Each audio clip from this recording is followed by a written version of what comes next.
പ്രതിപക്ഷ നേതാവ് ഇങ്ങനെ ഒരു ദുരൂഹമായിട്ടുള്ള നിലപാട് തന്നെയാണ് ഇപ്പൊ പ്രതിപക്ഷ നേതാവ് മന്ത്രി തന്നെ ഇപ്പം പ്രതിപക്ഷ നേതാവിന്റെ നിലപാട് താൽക്കാലം ഇപ്പൊ ഇത്രയും പറഞ്ഞാൽ മതി എന്നാണ് ഞാൻ വിചാരിക്കുന്നത്. സഭകളും വലിയ എതിർപ്പ് അറിയിച്ചിട്ടുണ്ട്. പാമ്പാണ് തിരിഞ്ഞുകുത്തുമെന്നെല്ലാം സഭകൾ വലിയ എതിർപ്പ് ഉന്നയിച്ചിട്ടുണ്ട്. നോക്കട്ടെ, നമുക്കിത് എത്രത്തോളം പോവും, ആരെല്ലാം എന്തൊക്കെ പറയുന്നു നോക്കട്ടെ.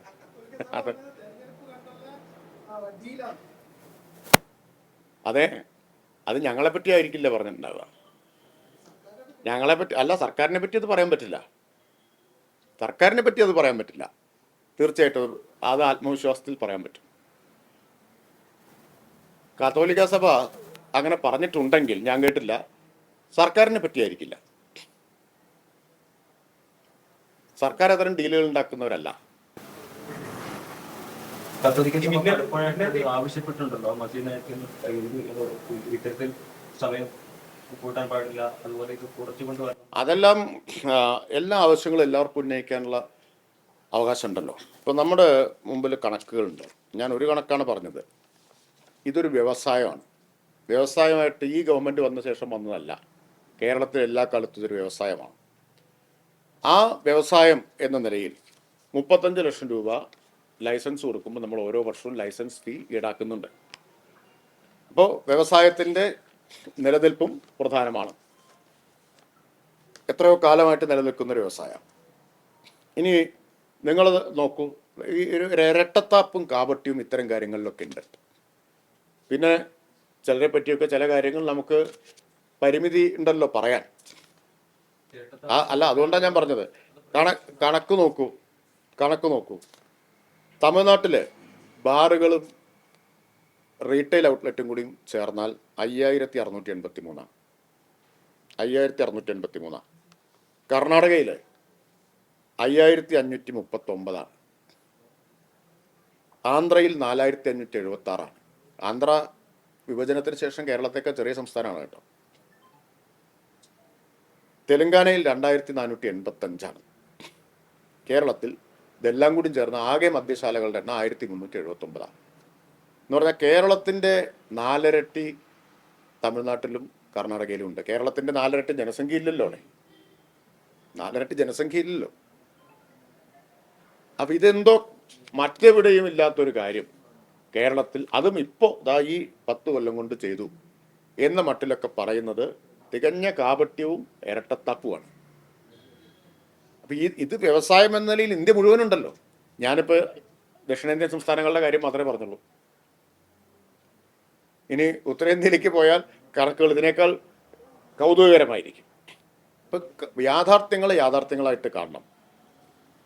കേരളത്തിൽ മാത്രമുള്ള എന്തോ ഒരു പ്രശ്നം എന്ന നിലയ്ക്ക് ഇതിനെ അവതരിപ്പിക്കുന്നത് ന്യായമല്ല.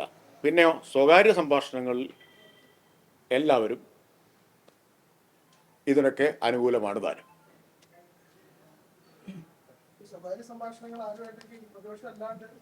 അല്ല, ചർച്ചകളിലാണ് ഞാൻ പറഞ്ഞത്. ഇപ്പം ഞങ്ങൾ എക്സൈസ് വകുപ്പിൻ്റെ വിഷൻ 2031 സെമിനാറിന് മാധ്യമപ്രവർത്തകർ ഉൾപ്പെടെയുള്ള ആൾക്കാരെ വിളിച്ചിരുന്നു. അവരെല്ലാം പറയുന്ന നിലപാട് എന്താ? ഇതിലൊക്കെ കുറച്ചുകൂടി ലിബറലാവണം എന്നതാണ് എടുക്കുന്ന നിലപാട്. നിങ്ങൾ അത് കഴിഞ്ഞാൽ ക്യാമറയുടെ മുമ്പിലും സ്റ്റുഡിയോയിലെത്തിയാൽ ഞങ്ങൾക്കെതിരെ ആക്രോശിക്കുമായിരിക്കും, അലറുമായിരിക്കും. അത് നിങ്ങളുടെ ജോലിയാണ്. പക്ഷേ ഇത് ലിബറലാവണം എന്നതാണ് അഭിപ്രായം എന്ന് പറയുന്നത്. പ്രതിപക്ഷ നേതാവ് ഇതിലൊക്കെ വളരെ പുരോഗമനപരമായ നിലപാടുള്ള ഒരാളാണെന്നാണ്, ലിബറലായിട്ടുള്ള ഒരാളാണെന്നാണ് മനസ്സിലാക്കുന്നത്. അല്ലെങ്കിൽ അദ്ദേഹം പറയട്ടെ, വളരെ ലിബറലാണ് അദ്ദേഹം ഇത്തരം ഈ കാര്യങ്ങളിൽ.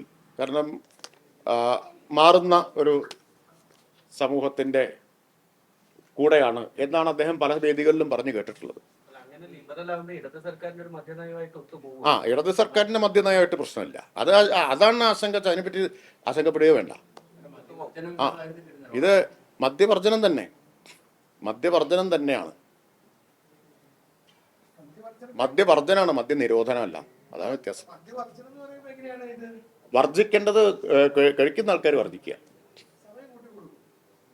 തീർച്ചയായിട്ടും മദ്യവിരുദ്ധ സമിതിക്കാരൊക്കെ ഉണ്ടല്ലോ, അവരവരുടെ പ്രവർത്തനം ഊർജിതമായിട്ട് നടത്തി ആളുകളെ പിന്തിരിപ്പിക്കുകയും മാനസാന്തരം വരുത്തുകയൊക്കെ ചെയ്യാനുള്ള പ്രവർത്തനങ്ങൾ നടത്തണം. ഇപ്പോൾ CPM പോലൊരു സംഘടന ഭരണഘടനയിൽ തന്നെ പറയുന്നുണ്ടല്ലോ മദ്യപിക്കാൻ പാടില്ല എന്നുള്ളത്. അപ്പം അങ്ങനെ മറ്റേ എല്ലാവരും അത്തരത്തിലുള്ള പരിശ്രമങ്ങൾ തുടരട്ടെ. ഇതൊരു വ്യവസായമാണെന്ന് ഈ സർക്കാർ കണ്ടുപിടിച്ചതല്ല. നിങ്ങളൊക്കെ ജനിക്കുന്നതിന് മുമ്പേയുള്ള വ്യവസായമാണിത്.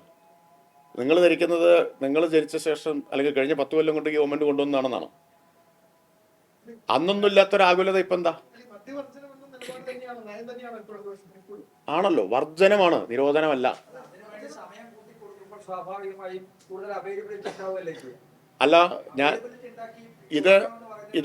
ഇതൊരു വ്യവസായമാണ്. പിന്നെ അവൈലബിൾ ആണ് എന്നതുകൊണ്ട് നിങ്ങളൊക്കെ ഞങ്ങൾക്ക് അവൈലബിൾ ആണെങ്കിലും വേണ്ടാന്ന് തീരുമാനിച്ചാൽ മതി. അല്ലെങ്കിൽ ആരാണോന്ന് വെച്ചാൽ വ്യക്തികൾ തീരുമാനിക്കേണ്ട കാര്യമാണ്, സമൂഹം തീരുമാനിക്കേണ്ട കാര്യമാണ്. അതെ, മദ്യനിരോധനം സർക്കാരിന്റെ നയമല്ല.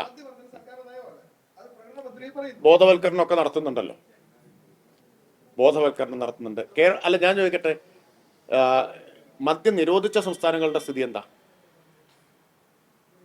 മദ്യം നിരോധിച്ച സംസ്ഥാനങ്ങളുടെ സ്ഥിതി ഒരനുഭവം എന്നോട് ബഹുമാനപ്പെട്ട പ്രതിപക്ഷ നേതാവ് തന്നെ പറഞ്ഞത് ഞാൻ പറയാം. അതെന്തായാലും പറയുന്നതിന് പ്രശ്നമില്ല. ഗുജറാത്തിൽ മദ്യം നിരോധിച്ച ഗുജറാത്തിൽ അദ്ദേഹം പോയപ്പോൾ അദ്ദേഹം താമസിച്ച ഹോട്ടലിൽ മദ്യം സുലഭമാണ് എന്ന കാര്യം പ്രതിപക്ഷ നേതാവ് തന്നെ പറഞ്ഞതാണ്. മദ്യനിരോധനത്തിൽ ഒരു കഥയുമില്ല എന്ന് അദ്ദേഹം പറഞ്ഞിട്ടുണ്ട്. സ്വന്തം വ്യക്തിപരമായിട്ടുള്ള അനുഭവമാണ് അദ്ദേഹം പറഞ്ഞത്. ഇതൊക്കെ വെറും തട്ടിപ്പാണ് ഈ മദ്യനിരോധനം എന്നത്. അദ്ദേഹം താമസിച്ച ഹോട്ടലിൽ. അപ്പം അദ്ദേഹം അത്ഭുതത്തോടെ മറ്റേ ഇവിടെ നിരോധനമല്ലേ എന്ന് ചോദിച്ചപ്പോൾ അവർ പറഞ്ഞു നിരോധനമൊക്കെ എൻ്റെ കടലാസിലുണ്ട്. നിരോധനം എന്നത് ലോകത്തെവിടെയെങ്കിലും വിജയിച്ചു? ഞാൻ ആ അഭിപ്രായത്തോട് യോജിക്കുകയാണ്. ലോകത്തെവിടെയെങ്കിലും വിജയിച്ചിട്ടുണ്ടോ? അല്ല, എവിടെയെങ്കിലും വിജയിച്ചിട്ടുണ്ടോ? അതാ പറഞ്ഞത്. അതുകൊണ്ട് മദ്യവർജനം എങ്ങനെ ഉണ്ടാവേണ്ടതാ? അതൊരു ബിഹേവിയറൽ ചേഞ്ച് ആയിട്ട് ഉണ്ടാവേണ്ടതാണ്. അല്ല, സമൂഹം മദ്യത്തിൽ നിന്ന് സ്വയം ഉപേക്ഷിക്കട്ടെ. അല്ലാത്തവരുണ്ടല്ലോ. നിങ്ങൾ സമൂഹത്തെ മുഴുവൻ അങ്ങനെ ചിത്രീകരിക്കണ്ട. തൽക്കാലം ഇപ്പം ഞാൻ പറയാം, നിങ്ങളിപ്പോൾ എത്ര ചോദിച്ചുകൊണ്ടും മദ്യനിരോധനമല്ല സർക്കാരിൻ്റെ നയം.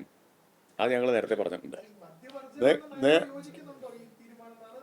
ഈ മദ്യവർജനം എന്ന നയത്തോടാണ് ഇത് യോജിക്കുന്നത്. മദ്യനിരോധനം എന്ന നയത്തോട് യോജിക്കുന്നുമില്ല. അത് വർജനത്തിന്റെ അർത്ഥം ശരിയായിട്ട് മനസ്സിലാക്കിയാൽ മതി. ശബ്ദധാരാവലി ഒന്ന് നോക്കിയാൽ ഈ സംശയം തീരും.